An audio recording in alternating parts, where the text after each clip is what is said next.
Um, Hello, everyone. Thank you so much for joining in for our webinar on best practices when structuring contracts. If you are a professional in any aspect, you would have encountered contracts in your professional life. If you're a student, you would have been told to take care of contracts and to that is one subject that no matter which area you're practicing in, it will always be used to you. Intricacies of contracts and how, although you study a basic law regarding it, the amplifications or the way that you deal with it in your professional life is very, very different, and it keeps evolving. So with me today, I have Ms. Kalpana Muthireri. She is a lawyer and she's recently published her book called Legalese Decoded. We'll talk about it more over the course of the webinar. So, good evening, ma'am, and thank you so much for joining in. I'll just share the PPT once, and once you introduce yourself, then we can, take it via that. Sure, Sonia. Thank you. Give me a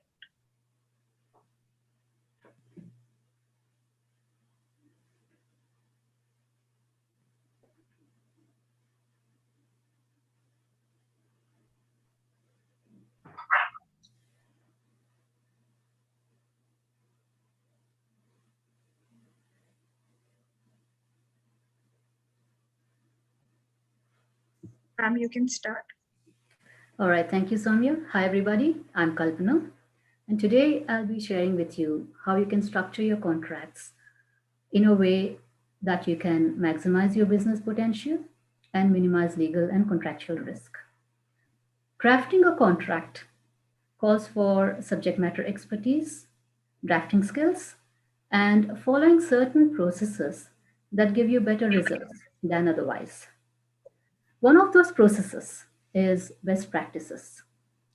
And they're just one aspect of improving how you structure your contracts, but they do have a large and lasting impact. The best practices that we will be discussing today are certainly not exhaustive, but they can give you a good pointer in the right direction. And I will be ensuring that I discuss best practices through the life cycle of the contract, starting from the inception, even before you actually get the draft, maybe at the pre-contract stage, and then going on through each of those stages, through negotiation, execution of the document, post-execution, and sometimes you encounter something called renegotiation. And I will be discussing that as well a little. So what that does is it will give you a complete overview of the contracting process and some of the best practices you could follow during these processes. So I will be sharing principles and practices that relate to all contracts. Some of my examples could relate largely to the IT sector, but these best practices are applicable across board because they are industry neutral and vertical neutral. So, and they are applicable to all contracts across sectors and domains. So can I have the first slide, Soumya?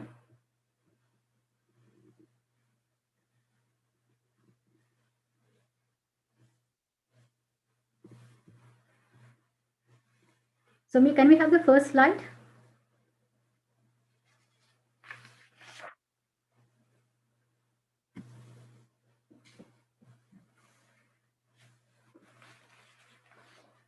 So starting with what best practices are and why adopt them.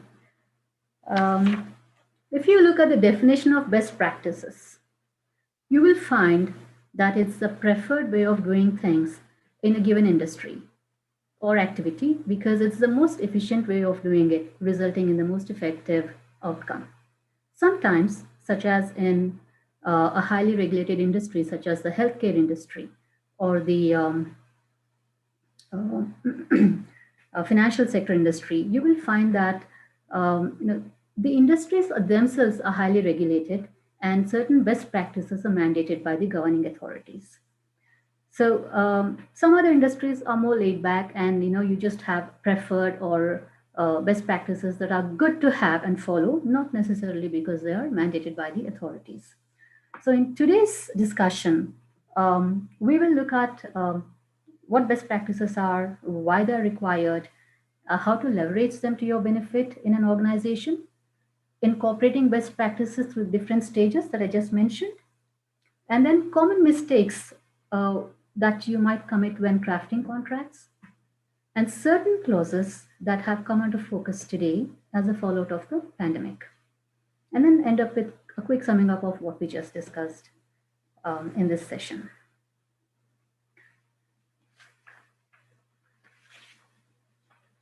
Can I have the next slide? Thank you. So looking at best practices themselves, we just wonder why we need best practices and what exactly are they?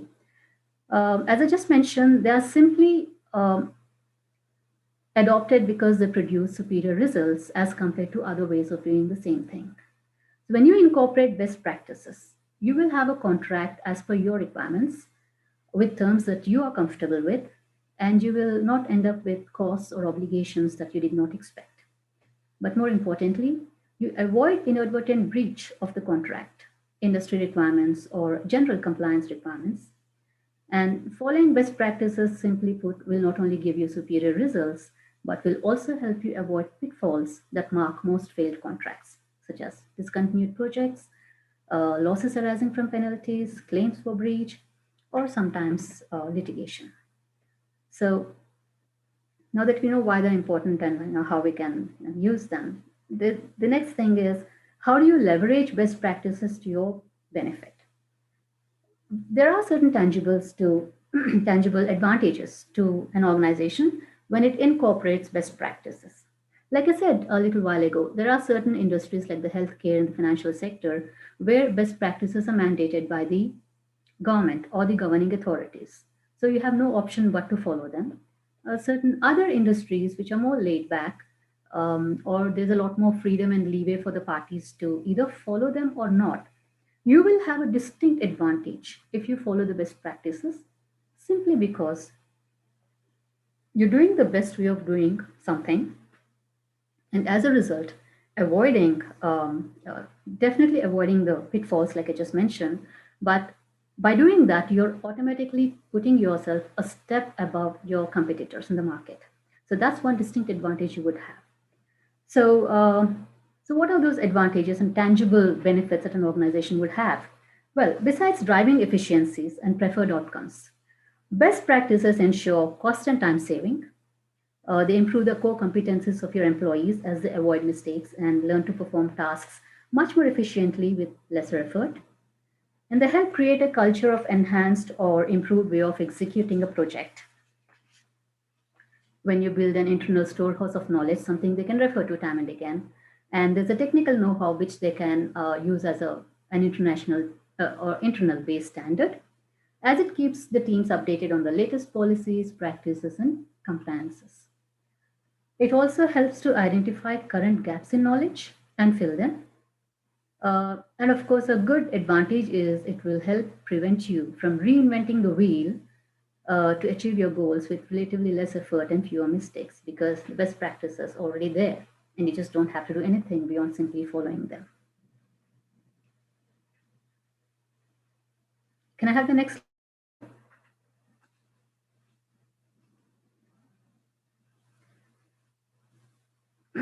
This is what we just discussed, all those advantages to having best practices in your organization.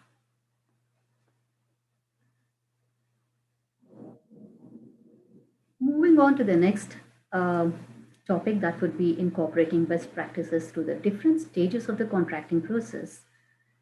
Like I just mentioned, there is a pre-contractual preparation stage where you are preparing to either go to market or preparing to pitch your services or products to a customer, and you're discussing how to go about it. So there are a few best practices you can follow here when you're doing the preparations before you actually meet a customer. That would really stand in good stead. First and foremost, create a core team to work on the contract and to engage with the other party. Bring the right and the best people to the table, comprising of subject matter experts, relevant internal stakeholders and make sure that they're all represented. The business folks, the technical experts, the finance guys, anybody who has a say in the engagement and the execution of the contract must be represented. Make sure that they all have the same understanding of what to expect from the project and appoint a leader who will drive the process and keep the discussions on track. Usually it's the lawyer because contracts are usually led by the legal teams. And you will have someone to approach with questions, and the opposite party will have someone to go to as the face of the team when they are discussing. So next is being clear on the internal approval hierarchy for all the departments. Now that you have a core team, you know who is who from each of the departments, and they have their work cut out for them. After that, you need to be very clear within these teams what the internal approval hierarchies are. Make sure that all the team members are again on the same page, understand the deal requirement well, they're aware of the challenges they may encounter, and have a fair idea of the possible alternatives. And it is at this possible alternative stage that they may have to seek internal approvals if they have to get the contract going. So once you know who is the appropriate internal approving authority, it will be a lot easier for you to get the contract going at a fast pace because you will not lose a lot of time trying to find out whom to approach for what approvals and then get the approvals for whatever you're doing. So that's next. After that, it's very important to have a clear objective. Know the deal and know your goals. Be very crystal clear on what you want, why you want that particular deal, and how you want to go about getting it. The time before you engage the other party in discussions is the best time to understand your own expectations. Know what contract you want to engage in, whether there are worthy alternatives in the market to what you're looking for or to what you're providing. And if you're a service provider, are there competitors who could pose a threat to your deal? So this getting clarity exercise is extremely crucial to understand where you stand in the market, regardless of whether you're a service provider, a vendor, or a customer. Once you know where you stand, you will be in a better position to assess what your chances of getting that particular deal are, and then you can work accordingly in line with whatever your objectives are and what your perceived threats and opportunities might be. Then you move on to the next next part of this pre-contractual preparation, which is customer engagement. When your pre-sales or when your own teams, your pre-sales or business teams, when they're discussing a potential deal with a customer, make sure that you do not make any promises or agree to any onerous terms in the business discussions without getting a go-ahead from the legal team. Very often it happens that your initial discussions with the customer happen only with the pre-sales or the business folks. There is no lawyer present there. And that's when the business discussions get a little more serious and people want to really go ahead with the project. There will be handshaken, documents shared, and some kind of promises made. Ensure that you're not signing up any specific document without knowing what's in there and without actually getting it through a legal review. The reason being, certain terms may be perfectly acceptable in sales or marketing communications, but they become very onerous legal obligations and subject to claims or parties when they become part of a signed document or a contract. So ensure that you don't end up signing anything right at the first stage of discussions with the customer. You can agree to take it back to your legal department or see through it, take a couple of days, and then get back to them, but don't promise anything right away. That's rule number 1 of customer engagement. Be clear what you want, but do not promise anything. Now, for example, like I just mentioned, you claim that you offer products that are top line or best in the market or industry best standards, for instance. That's a statement or a phrase that's perfectly acceptable in marketing communications. But the moment you agree to it in a contract, or if your business partner enters into a contract with you, believing that you will be providing the best in the market services or products. And if your products are really not the best in the market, you could be looking at claims of misrepresentation and eventually breach of contract or sometimes penalties.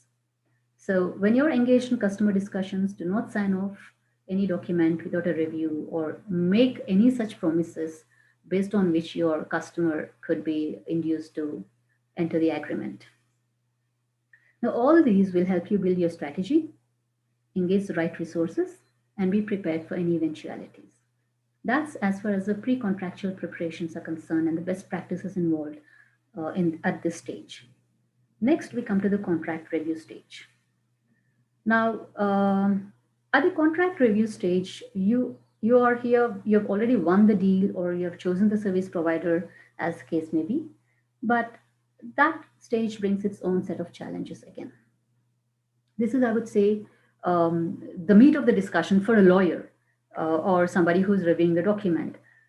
For the purposes of this discussion, I will keep this stage limited to a few areas because I'm specifically avoiding core legal clauses like indemnities, reps and warranties, limitation of liability clauses, IP obligations, and related clauses, because these are all clauses that are core legal, have a massive impact on the contract, on your business as a whole, and they have to be reviewed, keeping in mind the specific details of the contract and in discussion with your legal team. You just cannot agree to anything, and we don't really have a standard phrase or a clause which we can say here's something you can take and use it in your contracts.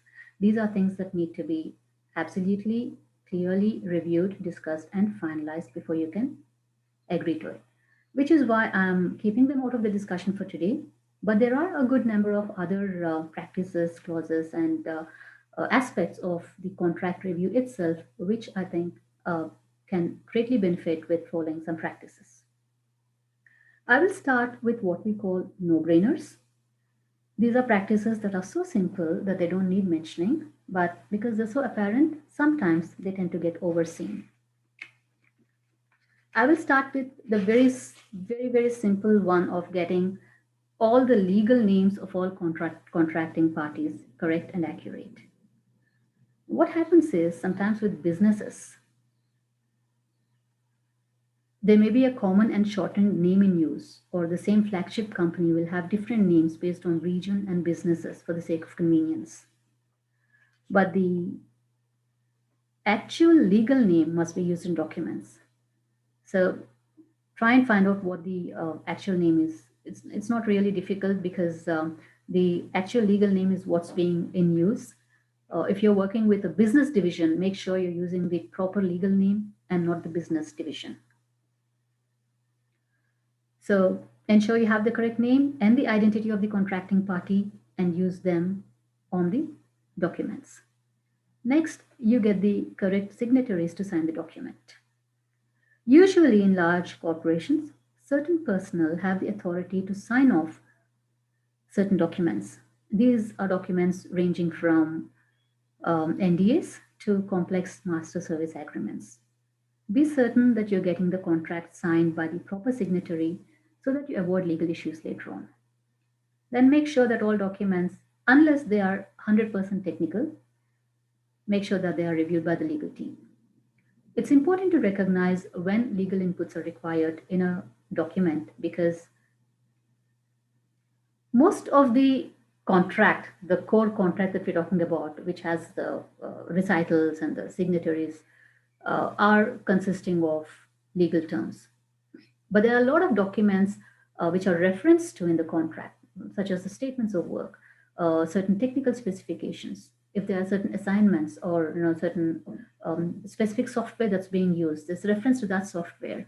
All these become part of the technical discussions, and eventually they find them as part of the contract, but they're not core legal discussions as such. So there is a temptation to avoid putting them through a legal review, which is fine if they are core technical terms and there's nothing much by way of legal value add. But when you're looking at any document that has at least a smidgen of legal rights and obligations, or even any kind of, you will do this or we will provide this, that kind of an obligation, make sure you run it past legal. Also, resist the temptation to sign off on a document simply because it's only a one pager or because the client is forcing you to take a decision on the spot. And do not sign any document that could bind the organization without a full and proper understanding of the terms and their implications. And ideally, this is done in consultation with your lawyers. These could have unexpected negative repercussions if you skip this practice. Next, this is something I find very commonly done, and it's a good practice, but it would really help if we follow it all the time, and that is working with templates. While most people work with templates, most organizations, it's de rigueur almost, you use the right template. But make sure you use the right template for the specific project, and make sure you use the most updated template. Using the updated template is something which I feel sometimes gets missed because you worked on a similar contract 6 months, 1 year ago, and then you have the contract draft lying with you, and now you're discussing a similar project with a new customer or a contract, and you are tempted to just take that old draft and then get going with it. 90% of the time, 99% of the time, no harm done, except that in the past 1 year, there may have been changes, there may have been some review happening in the legal department, and they might have updated the draft. So always, even if it's a simple document like an NDA, take the document, take the most updated document from the legal department or from wherever you source it, and make sure you use it. But don't use the templates just as they are. Make sure that you customize them to the requirements on hand. Like I just mentioned, most organizations, we always have drafts that are vetted with the legal department and taking into consideration the unique requirements of the company. What this does is, why would you need to take drafts that are customized down to the actual project that's being executed? Is no matter how perfect a template is, it is still only a broad-based parameter as to what's being discussed in the contract. The actual details of the contract will still have to be discussed, negotiated, and reviewed before it becomes part of a contractual obligation, which is why anytime you're working with templates, even if they are the latest updated templates, make sure you customize them completely to work with whatever project you're working on. Also, when you have these templates with you, especially smaller drafts like NDAs, it's always a good idea to carry them with you if you're a non-legal person and you're interacting with customers quite often. There is enough chance that the discussions go very well, and the customer might suggest that they might want to sign off on a confidentiality agreement before they take discussions further. So it's always a good idea to have a drafted bilegal and updated draft of the NDA with you so that you don't end up signing the NDA given by the customer. So the advantage here is not only will you have your draft for discussions, but even if you're put on the spot by the customer asking you to sign up to something right away in the interests of making fast progress, you will be signing up on your draft and you will have nothing to lose. So that's one good idea I would suggest. Always have the latest updated draft with you, especially with smaller contracts. I wouldn't suggest this with larger contracts where there are clauses like indemnities or penalties or payment terms which need to be reviewed internally. But things like NDAs, you can go ahead and carry them with you. So if you do not have a draft ready with you, you could always ask for some time to get a draft across. Or if the other side gives you their draft, or saying they have one and they want you to sign up on it, request them for time to get it reviewed by your legal. Again, the same rule applies.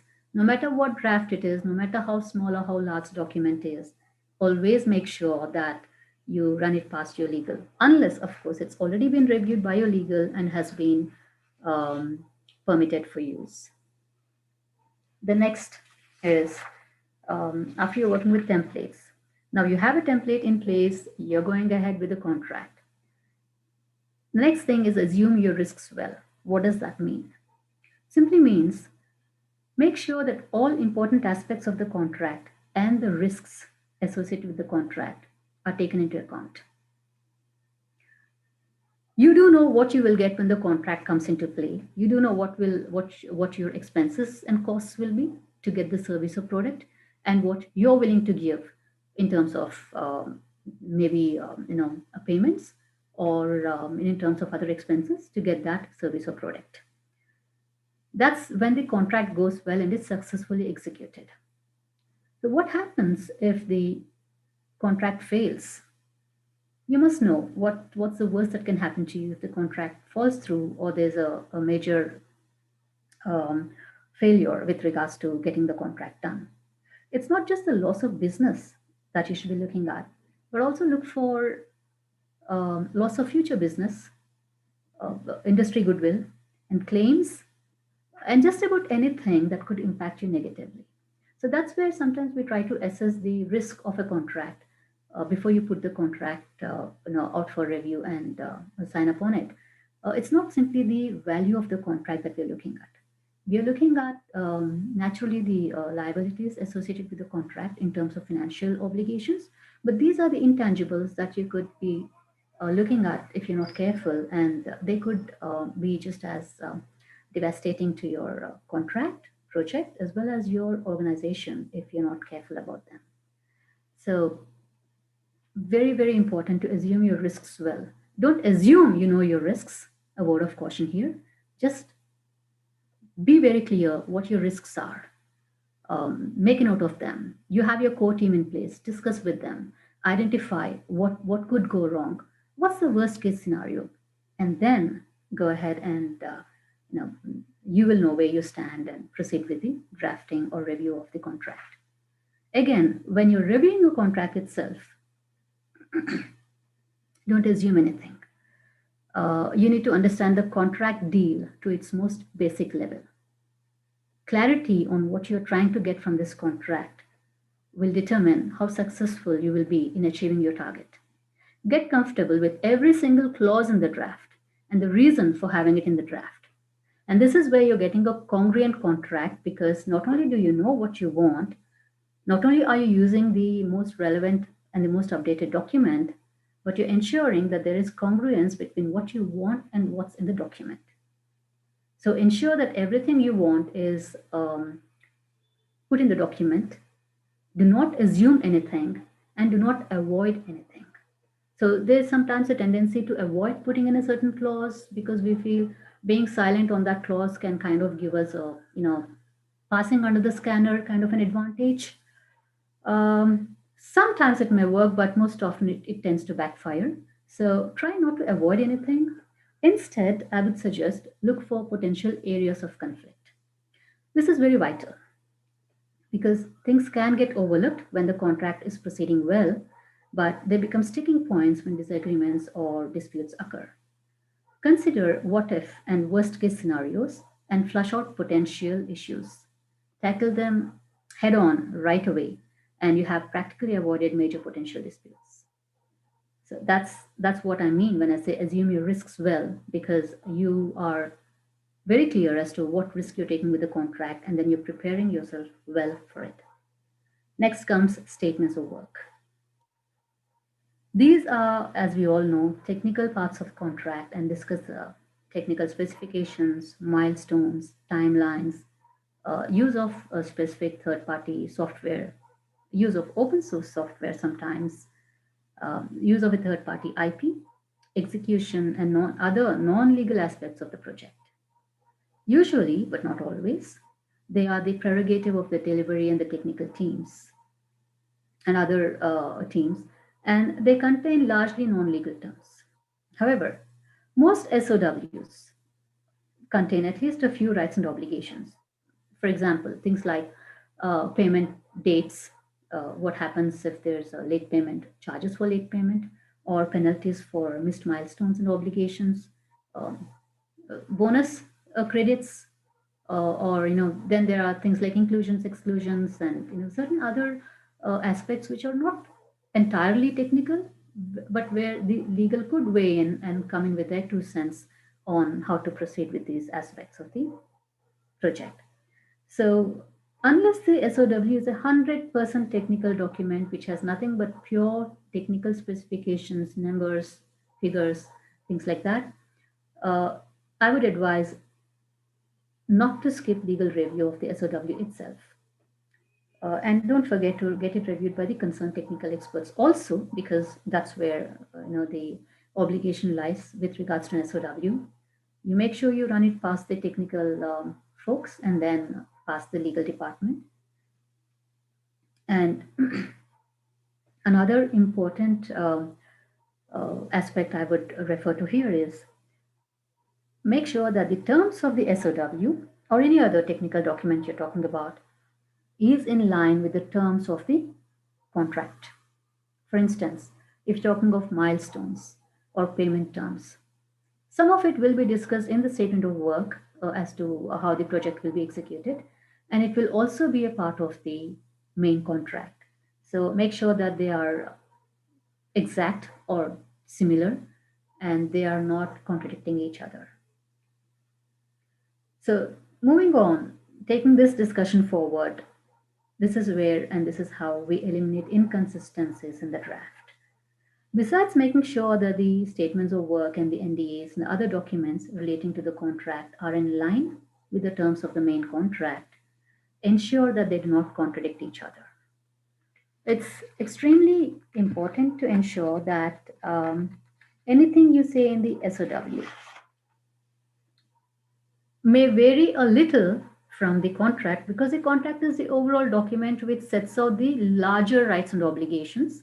But the SOW is a more granular document in the sense that it goes to the nitty-gritties of the actual execution of the project, and things may be a lot more tightened up there, and there's a lot more clarity required on the actual execution itself.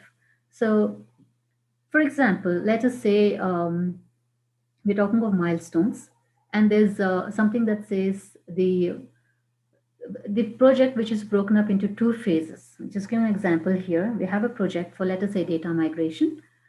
This project will be broken up into 2 phases. Phase 1 consisting of 3 months, phase 2 consisting of 3 months. Now, the contract will make reference to the milestones. So the first milestone will be within 3 months or at the end of 3 months, and the second one at the end of the next set of 3 months. Now, if your statement of work talks of a milestone which is giving you a 4-month deadline, let us say you're the service provider and you have a 4-month deadline, it's giving you a larger timeline than what's in the contract, and it's to your advantage. So you could go ahead, and if the customer is okay with it, go ahead and put in a 4-month deadline in the statement of work. If you don't, and if you give yourself a 2-month deadline, what happens is you're essentially giving yourself shorter timeline than in the contract. And to that extent, you have you're at variance with the contract. Again, here we are assuming that these are something that you have discussed in accordance with the overall terms of the engagement and the concerned people, and then you're putting in those clauses. Regardless of whether it is longer periods or lesser periods than what's in the contract, just make sure that anything that's in the statement of work or any technical document does not by itself contradict anything when read at a later date. So this will help you create congruent contracts where different documents do not contradict each other and the main contract. The same thing, again, let's say you're having 2-3 different kinds of technical specifications and other documents along with the statement of work. Make sure that these multiple documents pertaining to a single project are referenced in the main contract and cross-referenced wherever applicable. That's one way to eliminate inconsistencies. See, another thing is restrictive clauses. A clause becomes too broad, too vague, and too stringent. And when it is that broad, vague, and stringent, it usually runs the risk of becoming unenforceable. When a clause has no defined reasonable or practical element to it, it becomes too broad to be enforced. For example, a non compete clause which restricts an employee from joining um, a competitor in the industry. If it simply says this employee, after termination of their service or after the end of their service term with the organization, will not join any competitor of the organization, that's a very vague statement because it's too broad. It doesn't say which competitor, and it doesn't say for how long. It's too vague. And it's too stringent because you're practically preventing that employee from going to anybody else and having a job in the area of their expertise. So make sure if you do have a restrictive clause, you have to ensure that it is qualified and restricted in terms of scope and other aspects of it so that it becomes a reasonably enforceable clause. As long as there is some level of reasonableness attached to it. And it's a practical possibility of doing that. Such a clause can definitely be enforceable, regardless of whether it's restrictive or not. Now, for instance, the very same non-compete clause, if it's something like you will not work with a named competitor for a period of 1 month soon after leaving our service, I think that's a fairly reasonable restriction because, firstly, the employee is not prevented from joining just about any competitor in the market. There are a few, one or two named competitors. There are other players in the market where he or she can very comfortably get a job. And secondly, there's a time limit. It's only 1 year after leaving the service where this person does not join the competitor. The idea here is to prevent poaching of employees from one organization and another. And the most crucial thing with regard to restrictive clauses, there's usually an understanding that, oh, if it's a restrictive clause, it's bound to be unenforceable. That is wrong because the reason we have restrictive clauses, and we see them time and again in different forms, is it is meant to protect the interests of the organization or any entity, any contracting party. I have certain restrictions in place because my interests are at stake and I'm well within my rights to have these clauses provided I limit them in scope, nature, and duration. So that's as far as restrictive clauses are concerned. Another good practice because I raise this topic here because very often with restrictive clauses, there is a tendency to go a little overboard and really restrict the person from doing quite a lot.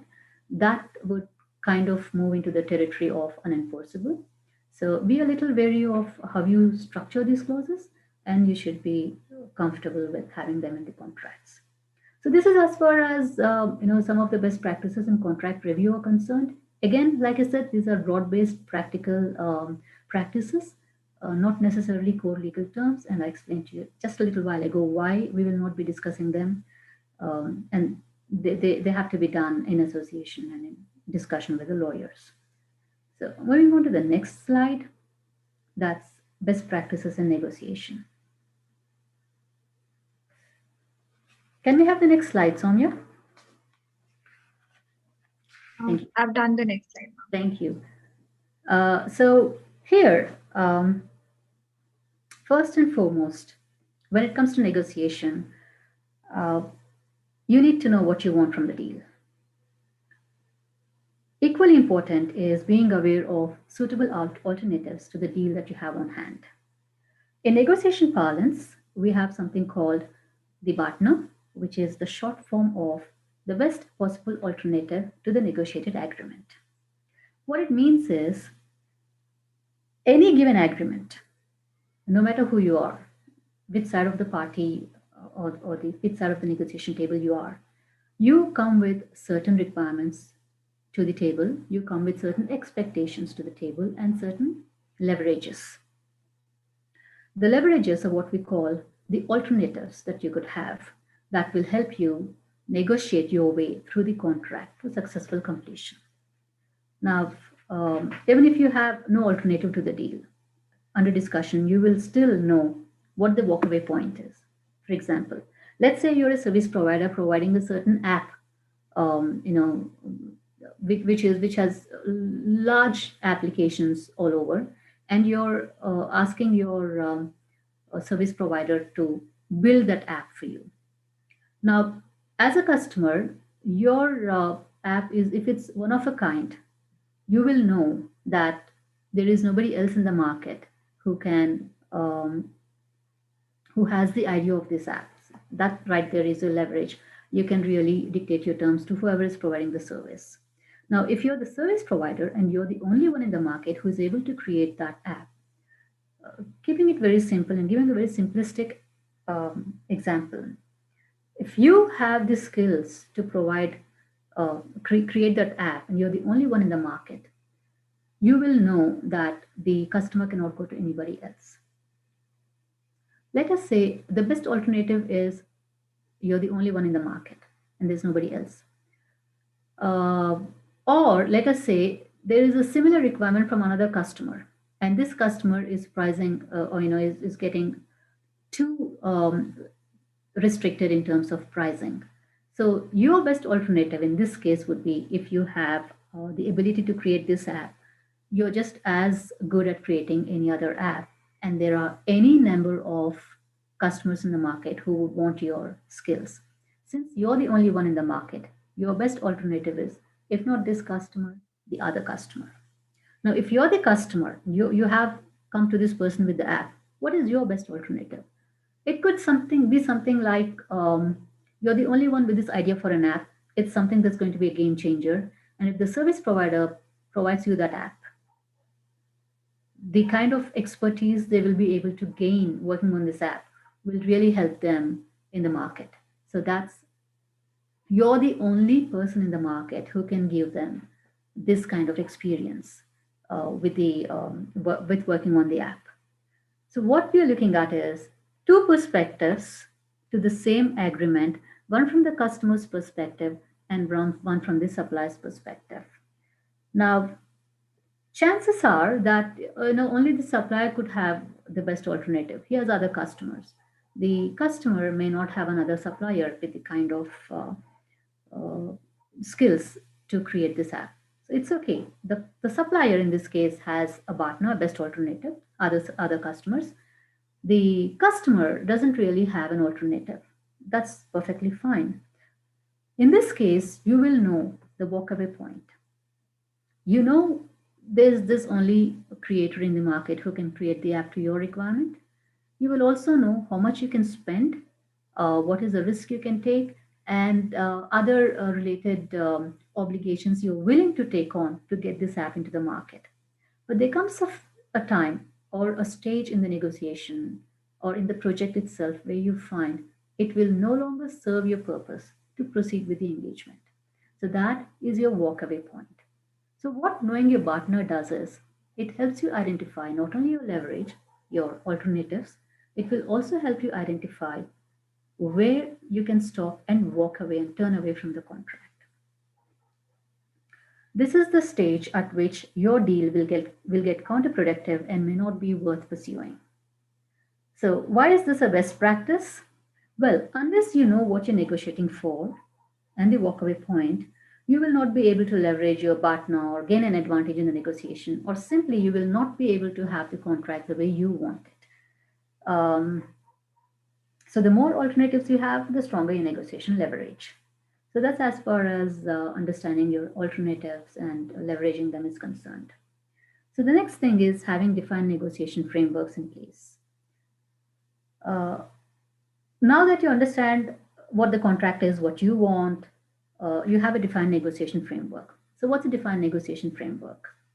It's firstly identify your contract objectives and the most efficient ways to achieve them. We just discussed it a little while ago. The next thing is understand what your opponent's weaknesses are. A good way to gain leverage is not only to identify what you want, but to identify what your opponent needs and what their shortcomings are. So that will help you to define and draw out your own negotiation framework, so that not only can you leverage to your strengths, you will also be able to leverage their weaknesses to your advantage. Sometimes use those weaknesses as bargaining chips to get what you want and get the negotiation going if there happens to be a stalemate in the negotiations. So having a negotiation framework lined out, identifying the objectives, identifying what the shortcomings of the other side are all part of a good negotiation framework, and they are the most efficient way to achieve them. So this would be your basic framework, which you will follow until execution of the agreement. But since this is a very basic framework, what you need to do is you're creating broad parameters within which your negotiation proceeds. So it's always open for course correction, and always do ensure that you are going back to the drawing table and willing to reconsider the intricacies of the negotiation itself, because there will be bound to be a lot of change happening in the entire course of the negotiation. Try not to have any defined specific um, methods, because anything that is really strict and not really amenable to change can affect your negotiation in the long run. So have a basic negotiation framework, work with it, but keep the working parts of the negotiation framework a little malleable and amenable to change to suit the requirements of the execution and the contract itself. That's as far as having a defined negotiation framework is concerned. Next, you need to understand what your internal reviews and internal discussions should be before you negotiate with the customer. So you're at this stage, you have your contract in place, you have reviewed the document, and you are going to negotiate it with the customer or your service provider or the vendor. So before you actually go to the other side to negotiate the document, and before you commence any sort of negotiations with the other side, make sure that you have run the document internally through all the relevant departments. All the stakeholders have had a look at it, have reviewed it, and have had their own say on it. Um, and most importantly, one thing I would share here is every document, no matter how core legal it is, always has clauses that have an impact on the finance, on the business side of it, sometimes on technical parts of it, and certain other aspects such as IP or the risk. And people and personnel from these teams ideally should be on the negotiation board where you're looking at it from all aspects and making sure that you're not missing out anything uh, in the eventual in final draft. So this is ideally the time for you to critically review all terms, identify potential issues that could come up during actual negotiations with the customer.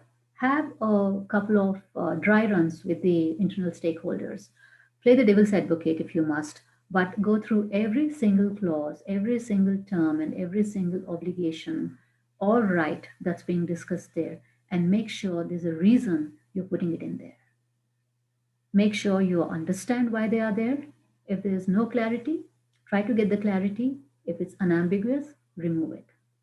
If it's something that's come from the other side and it's unambiguous, ask for clarification. But unless you're very clear what some clause says and why it says it, and unless you are okay with it, don't agree to them. Please go ahead and review clauses as much as you want, but make sure you know what you're agreeing to at the end of the day. Not only will this identify relevant issues, what it does is it will make sure that all of you, all the internal stakeholders from all these different departments are on the same page, and it will help them take ownership of their own specific clauses that have an impact. Like maybe the finance people have something to say on the payment terms, or the penalties clauses, or the business folks have something to say on the scope of the business or the scope of the contract. uh, but when they are in the discussion, they're discussing with you and agreeing to something or not agreeing to something, after the contract is drafted and something does come up as an issue, there will be no blame game, because everyone knows who agreed to it, why they agreed to it, and what were the circumstances which prompted them to sign off on some such requirement. So that's another major best practice I would really suggest, because not only will you get good contracts with a very low level of risk because you've everyone looking at it. But even when eventually things do go down the drain and you find that there is some difficulty in the execution, everyone knows why they agree to these terms, and you can always work backwards and try to rectify it wherever required. That's something I would rate very highly in terms of a best practice. Next is prioritizing your issues. When you're looking at the contract, to a layperson, every contract clause is important, which it is. But from a legal perspective and from a business perspective or from a technical finance perspective, some clauses are more important than others. Some of them are what we call must haves, where you cannot have the agreement going unless you have these clauses. And some of them are nice to haves. You should know the difference between these, which is a must have for you and which one is a nice to have, and you must negotiate accordingly. Once you know the order of priority of issues, you will have more control over the process and eventually the outcome of the contract. Now, it's not necessary that you have to share this with the other side. In fact, I would advise you against sharing. You need to know what's a must have for you and what's a nice to have. The other side need not. What happens is when you know what you want, you're willing to give away some of those nice to have clauses, which may be nice to have, but you can still live without those clauses. So use them as bargaining chips when you're negotiating for your must haves. And that way, you will have a more balanced contract, and you will also have some level of negotiation going on where the other party feels that they're getting something in exchange for what they're giving you. And you will be able to have a contract that is more in line with your requirements, and you will have lesser sacrifices, so to say, to make to get the eventual agreement. So use it as leverage, definitely, but then you must prioritize your issues and know why you're asking for something. The next one is um, not betraying your concerns. What do I mean by this? Every deal, no matter how good a deal it is, or how good a service provider, or how good a customer you are, even if you're, unless you are a market leader, I would say, but sometimes even then, you will see that your deal has some concerns for you, or most of the time, you will have something in the deal that would be a cause of concern, and you would be worried about how that would be handled. I'm not talking of the actual execution part of it. I'm talking of how to get those clauses signed off by the other party. You put in those deals. You asking for certain concessions as a customer, or you asking for certain minimum volume commitments as a service provider. You are worried that if you insist on those clauses, the other side may back away from the deal, but they are crucial for you if you have to make the deal worth its effort, time, and money. So you do have your concerns about the deal, but then either directly or indirectly, you must never betray those concerns to the other party, because it's again going back to the previous issue of prioritizing your issues. This is what is your leverage. You will your issues, the priority of your issues, what you have, if your nice to haves are your leverage to get what you want, your concerns are the opposite side's leverage to get what they want. If they can identify or even guess what your concerns about this deal are, they will be very quick to capitalize on them and use them to bargain for what they want. So make sure that all the concerns are discussed and addressed internally. And when you face a customer, they should have no inkling as to what your fears and concerns about the contract are. Again, I have to be very clear, this is not about misrepresenting. Do not say anything when it is not that. It's about getting a hold on your concerns and preventing the other party from misusing that information. But otherwise, if there is something that's being represented, ensure that it is true and you're doing everything you can to make it so. So that's what I mean when I say don't betray your concerns about the deal. Or sometimes you might have some internal concerns raised by one or the other teams about how this particular clause may not fly through the negotiation process. So make sure that that team does not raise those concerns during the discussions with the customer or the other side. The place to raise that issue or those concerns is when you're having your internal reviews pre negotiation. That's the ideal time and place to raise those issues, address them, and then deal with them. Never ever bring those issues to the actual negotiation table with the other side. So the final thing I would say is a good team coordination. Again, it plays in with what we just discussed about. It's about making sure that you don't all the team members speak the same language and go in the same direction, not trying to have one person undermining what the rest of the team is doing or each one doing their own thing.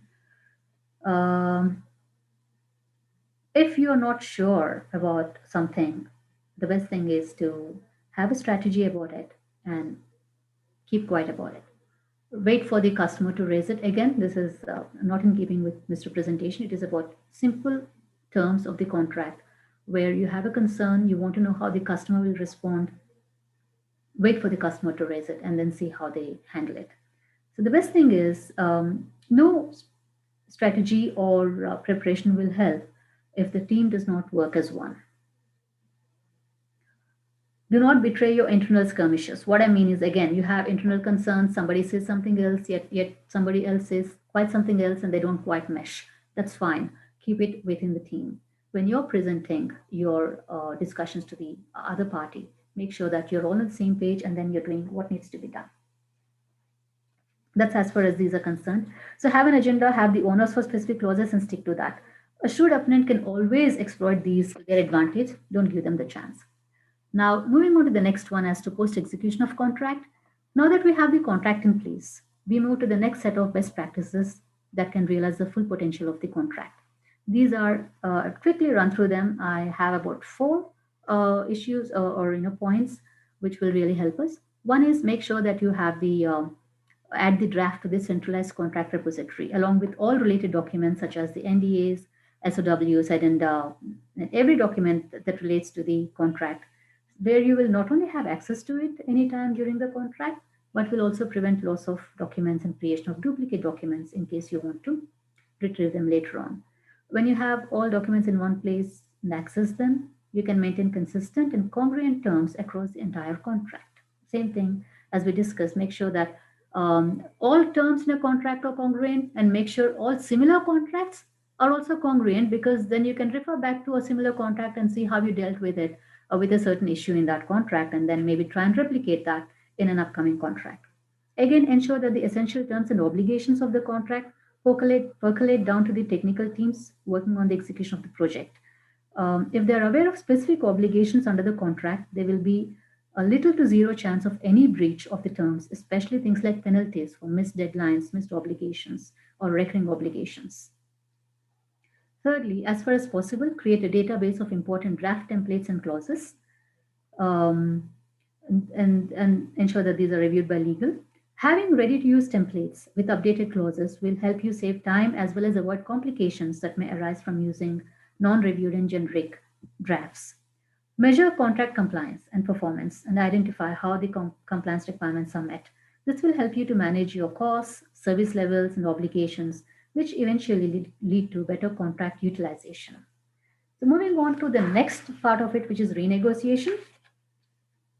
Sometimes you may need to renegotiate a contract for certain reasons.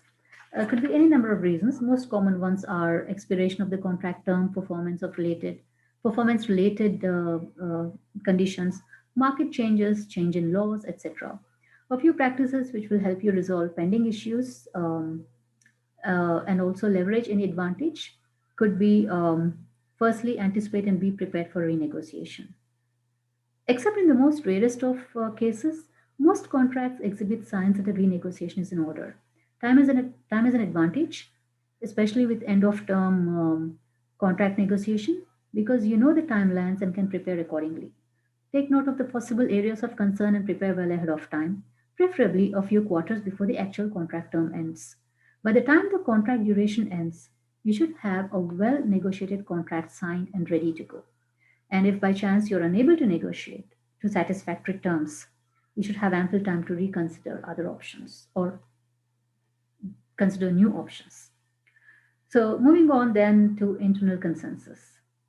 So before you renegotiate, ensure that all internal stakeholders are on board with the idea of renegotiation. Some may not want to rock the boat, so to say. Others may have logistic or financial concerns or resource restrictions. Check internally with all concerned teams. Make sure that all the teams, the tech, business, financial, and any other, are represented in the internal discussions and are of the same mind when it comes to what you want and how. This will help you to fill gaps in understanding and iron out any inconsistencies when you're approaching the other side. And finally, have a good, proper renegotiation strategy. Ask yourself why you or the other side may want to renegotiate. Sometimes you may want the renegotiation, but the other party may not be so keen on it. So, how do you convince the other side to do it? That, that you can do with a proper renegotiation strategy. Identify the triggers that could drive the renegotiation. Be very clear as to what you want to recast. Remember, unlike a renegotiation is not a green signal to renegotiate the entire document. Sometimes there are certain parts of it that may need to be recast, but the rest of the document could be left as it is. So identify that, be very clear what you want to retain and what you're willing to change. So finally, build extra costs in the contract to cover expenses relating to future renegotiations. This is something that you would do right at the beginning of the contract when you're identifying the expenses and what this contract would cost you in the long run. Again, treat it as a fresh contract, but remember the stakes are higher compared to a new contract. So approach with a clear aim and a possible alternative in case you meet some resistance. But unlike in a new contract, be very careful because you cannot disengage from this contract completely because you have existing obligations and a bad renegotiation could severely impact the existing relationship. Those are the high stakes that are involved with this kind of activity. Finally, have clarity on what you intend to achieve. Seek clarity on the outcome that your business leaders wish to achieve and how you intend to go about it. Look at both your short term and long term objectives. For instance, if you're renegotiating price, are you trying to cut costs or trying to increase value for what you're paying? How do you achieve this? By asking the other side to reduce the costs, do you think you can achieve this? Or do you want them to add certain services for the same price? So, in short, you must really go beyond the generalities, focus on the specifics, and the actual issues may be slightly more complex and convoluted. But uh, once you get the idea of what you want, how you go about it, you can always work with some clarity on how to go about what you wish to achieve as a final outcome. So these are as far as the best practices we notice or that could really help you ensure that your contracts are on the right track and don't veer heavily off the rails. Moving on next, I will discuss the common mistakes, a few common mistakes that one may commit when crafting contracts. The first thing is talking of NDAs. Some of them I mentioned earlier. Don't sign up any draft just because it's a one page or two page NDA. They could be onerous. One reason being NDA is usually a breach of NDA usually means indemnification, which is a huge obligation. Secondly, sometimes I've seen that NDAs include non-compete and non-solicit clauses. They are also termed that way. They're called non-disclosure, non-compete, non-solicit agreements. So try to avoid such agreements. An NDA is meant to be only discussing confidentiality, obligations, and no other. The reason being, the remedy for a breach of confidentiality could be indemnity. The remedy for non-compete and non-solicit, these are not that grave breaches. So you don't really need to indemnify anybody for a non-compete or a non-solicit clause, breach of these clauses. So they're better off in the original agreement. So what you could be, if you don't notice this, what you could be signing up for is indemnity obligations for a breach of a non-solicit or a non-compete clause. So try to limit NDAs to confidentiality alone. Also make sure that the term of the NDA or any other obligations, for example, the definition of confidential information, what is considered confidential information as per this contract, make sure that is again in line with what is already discussed in the contract. Usually most contracts have a clause on confidential information. They do make reference to the NDA, but they do have a simple standard clause saying confidential information shall be kept confidential. This is what is confidential information, blah, blah, blah. The NDA also goes a little in depth into how they want that information to be shared, how it's to be handled, and the term of the contract. So make sure that you're very clear on what the NDA terms say, and they don't directly or indirectly conflict or create any ambiguity with the terms of the contract. A perpetual confidentiality obligation is not a good thing. So try to have an end term for the NDA, because not only a perpetual confidentiality obligation is quite onerous, but it's also quite risky to have forever. So that's next. That's what it is for NDAs. Moving on to unenforceable terms. We just spoke about restrictive clauses falling within having the risk of being unenforceable because they're too broad, too vague, or simply not practical enough. So the only reason, the one way of avoiding this is to make sure that you have sufficient qualifiers to make it enforceable. For example, like I just mentioned in a non-compete clause, you could limit it by nature, scope, region, and duration to ensure that it becomes a quite reasonable restriction and it can be easily um, accepted by anybody else, not just the parties, but in future, if the courts do tend to look at these clauses, they will find that they're pretty reasonable restrictions and they can pass muster. Moving on to automatic renewals. That is one clause which you should be considered about if you are not keen on automatic renewals. It simply says that a contract will automatically renew unless terminated by either party. This is good only if you want this automatic renewal and are aware of the continuing obligation. Unless you really need an ongoing automatic contract, it's preferable to have a fixed term with an option to renew it. So then moving on to terms of art versus words used in common parlance. I briefly touched upon this in the beginning of the session where I said business folks must refrain from using certain words that could have onerous obligations when they find place in a legal document. Now, the idea here is to ensure that your teams don't use words that have a different meaning in a legal context, which may be different from a common understanding of that meaning. For instance, the word specific performance has a different connotation in legal terms compared to ordinary usage. So refrain from using them in business documents or other documents or even internal or external communication unless you know what they mean and unless you're usually a lawyer. So you're better off not using these terms of art. So that's as far as common mistakes are concerned. Again, like I said, this is not an exhaustive list, but this should help you avoid. These are some of the more common mistakes, and you'll be better served by not committing them. Moving on next to force majeure.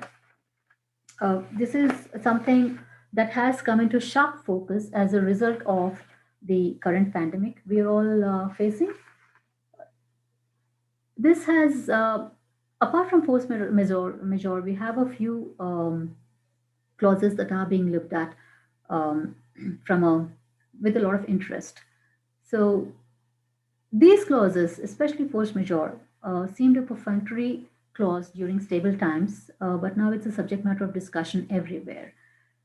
Uh, Force majeure, as you know, is something which is either an act of God, that's a natural calamity, natural event, or man made events like wars and riots, which are outside the control of the parties. And if they do occur and have an impact on your contract, you could invoke the force majeure clause and get relief from either performance or you know just have yourself excused from performing the obligation under the contract. Now, the difficult part in this scenario is not only has there been a disruption beyond our control. Now, force majeure usually means you have these instances and conditions outside your control, but nowhere in the history of known business um, memory have we seen an instance where there has been a disruption that has been so prolonged and with such intensity across the world. So this is the reason why the current pandemic is quite challenging, and the uncertainty is what is making everyone look at the force majeure clause with a renewed interest.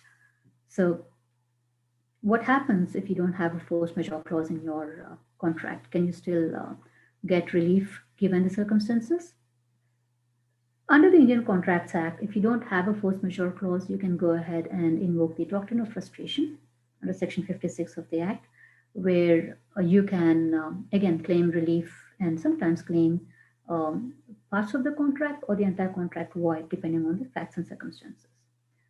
This is done provided you have a valid contract and some part of the contract is yet to be performed, and there is there is actually an absolute impossibility to performing that contract. If you have these conditions present, you can go ahead and invoke the doctrine of frustration, even if you don't have a force majeure clause in your contract. So the next thing is these are the first two clauses are clauses that relate to how to deal with the current pandemic. So what happens now that you've invoked this clause? What happens next? So we have something called the business continuity clause, because once you have an instance of a force majeure occur, the next thing you need to see is how do you ensure that your whatever damage is done is contained and mitigate the damage and get the project back on task or back on track. So you can't really have a project fall apart simply because there is some little disruption.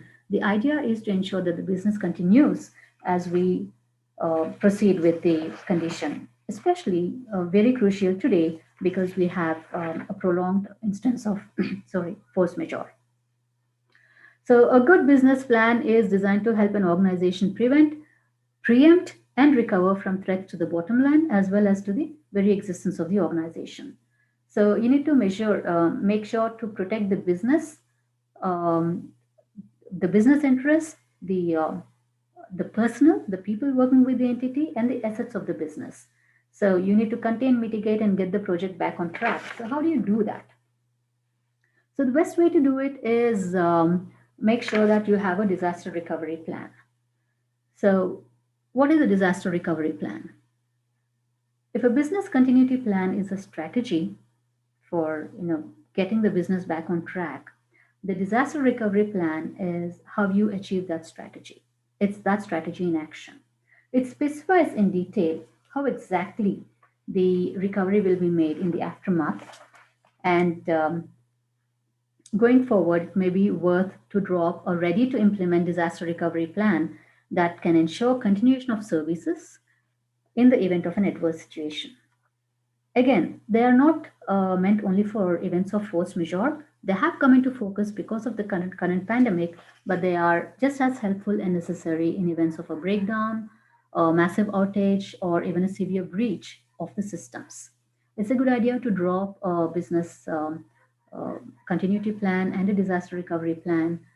And if you're a supplier, it's vital to get your subcontractors to sign up to these obligations so that you're not in violation of terms which you have agreed with your customer.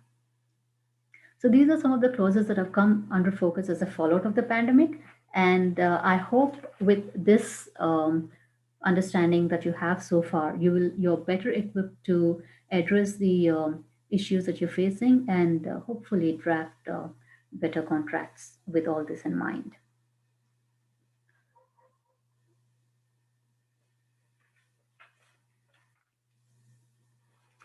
Moving on to the summing up of what we just discussed.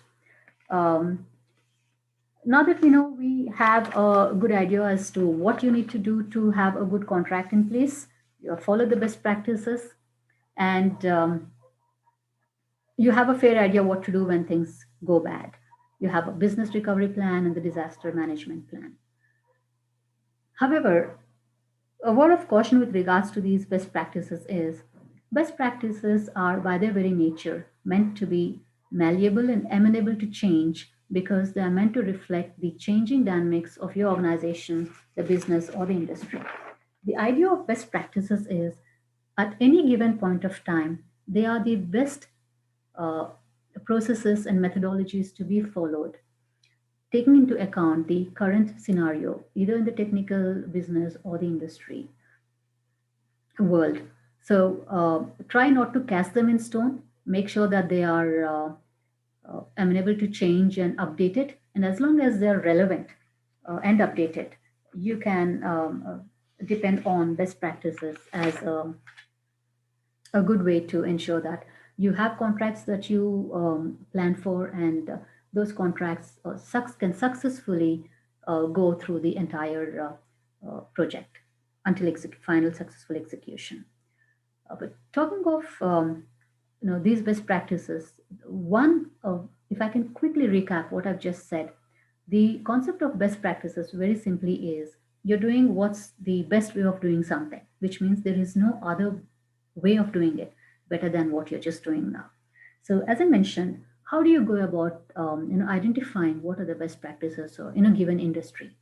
So like I just mentioned a little while ago, certain industries have best practices mandated.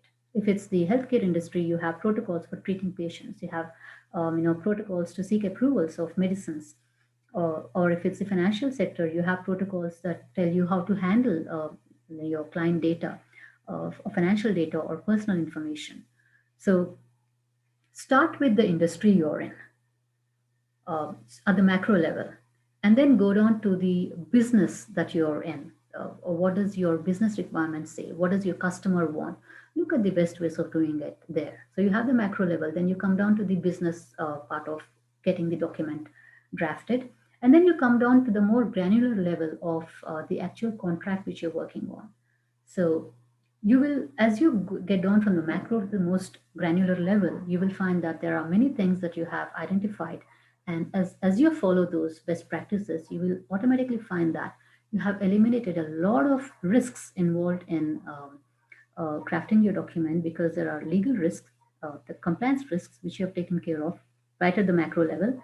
And then there are customer related contract risks, which you've taken care of when you're discussing the business requirements and your customers' requirements. And any other risks that you would generally encounter in contracting documents, you would have addressed, because you're looking at the industry or the sector specific best practices. So overall, these are what would help you to craft contracts that can really pass muster, and which will be help you succeed with project execution without major disputes. And if something does occur, you can always mediate and get them resolved. That's as far as best practices are concerned, and by no means an exhaustive list, but it should give you a good start.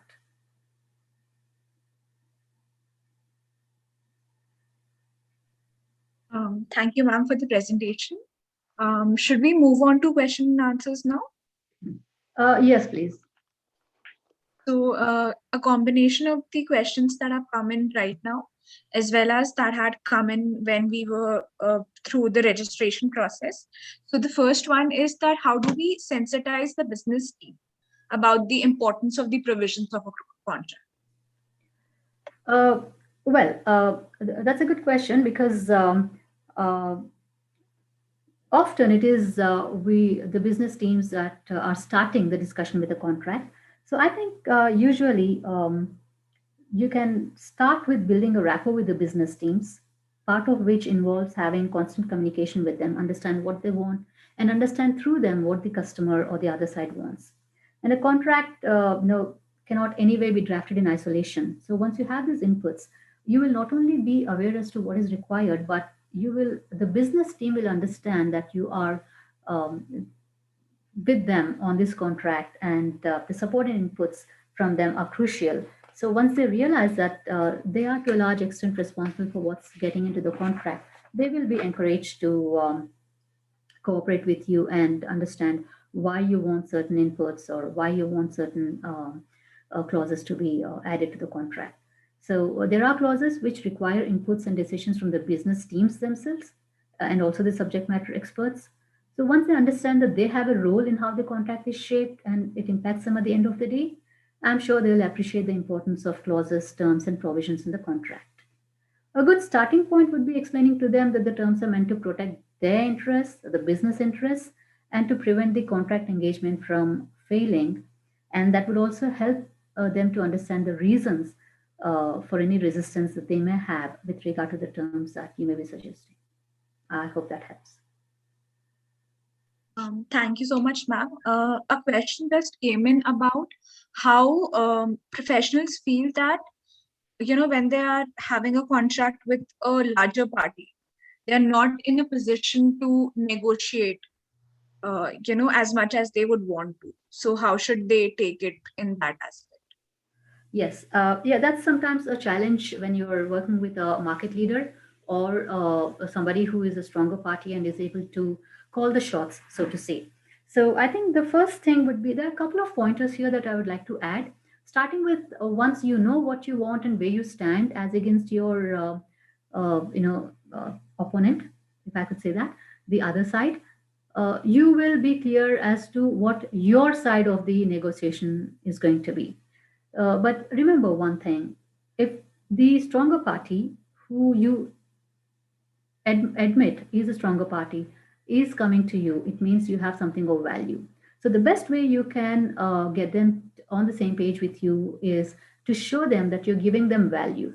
Try to not let them browbeat you into agreeing to certain terms, but overall have a clear and objective perspective on the contract you're engaging.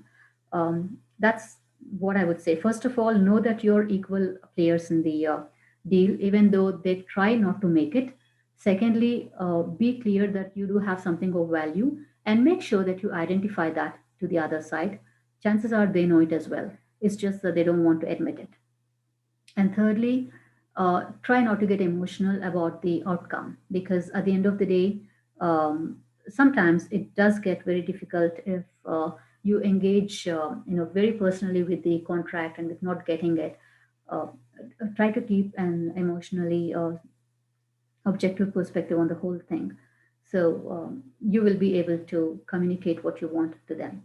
So with these 3 4 things in mind, you will be able to negotiate the um, agreement. But at the base of it is knowing very clearly what you want and what the other side wants and how you're able to provide it to them. Once that is clear, the other side can be as mean as they want, but at the end of the day, they will have to come around to your perspective. Okay, thank you, ma'am. Another question, like we'll just take a couple more, and then we are already half an hour above time, so we'll wrap it up. Okay. The question that came in was, what is the role of drafting in minimizing disputes? Yeah, I mean, basically, what we've been discussing so far is it will greatly reduce the chances of any disputes occurring. Eventually, because you've taken care of everything that needs to be taken care of. There will still be a chance that something might fall through, or you will fail at some level, but the chances are quite less, and even if they do happen, they can be resolved with a minimal damage. If you do consider all the requirements right from the macro level down to the most granular level of the contracting engagement, you will have a contract that meets the legal, business, and compliance parameters. So that right there, I think, is a good way to minimize disputes. Thank you, ma'am. Just the last question we'll take. Someone just put in that, like, when we are handling contracts, especially if you have to make a new contract, and again, there are thousands of templates available previously. So is it good practice to take clauses from other contracts, or should we draft our own clauses for the contract? Okay. Now, having discussed templates, one thing I can say is, um, to the extent possible, try not to reinvent the wheel. Because if you know what contract you need, what you need it for, and you have a template in place, take that, but customize it to the absolute basic details that your contract needs, because every single thing in the template should reflect your requirements, not some document that's been drafted by somebody whom you haven't even discussed anything with. So I would not advise taking just some template off the internet or somewhere else and working with it. I would definitely suggest working with somebody, a lawyer preferably, in your team, if you're working in an organization, get your in-house legal team to provide you the templates. And like I said, make sure they're updated, and then go ahead and start. Even if it's an in-house legal template, remember, it's not meant for that specific engagement. So you have to customize it to the extent possible and engage every single requirement for that engagement and put it in the template. I think that would be a good way to go about it, rather than start with drafting recitals and then draft simply something that's already been there. I think that's just, I would say, very time consuming and not really very effective in the long run. So in short, use templates but customize it extensively. Thank you so much, ma'am. Now, conclude this. So again, thank you, Kalpana ma'am, for this wonderful session. And I'm sure all our participants got a lot of, information and knowledge. You went in very deep and you explained everything in a lot of detail. So, like I have been reading all the comments in the chats, and it's fairly positive. So before we conclude, I hope all of you found this session very, very helpful. Kalpana ma'am has also written this book called Legalese Decoded, which is essentially tips and strategies to make sense of the legal concepts in the business world. Because again, there's a lot of interaction between business and law, but not a lot of information for the people who are dealing with it. So if you've ever had to deal with legal documents or contracts and you feel like you couldn't get your hands off them soon enough, or if you're not sure whether you should sign an agreement, words like GDPR, outsourcing, contracts, negotiations, they make you feel queasy. So this is one book that demystifies all that for you. It is, it discusses legal concepts that bores you to tears in a very interesting, approachable, and comprehensible way, with terms and a language that is suitable for your understanding. It is, again, it's a handbook filled with tips to handle issues that do not require profound legal erudition, but just what should be a well thought action to prevent any mishaps that can occur due to lack of information or knowledge. So again, it's available on Amazon in India, around the globe, wherever you want to take it from, paperback and Kindle versions. So if you want to check it out, please do. Again, thank you so much for the session, ma'am. Thank you. Thank you so much, everyone, for attending.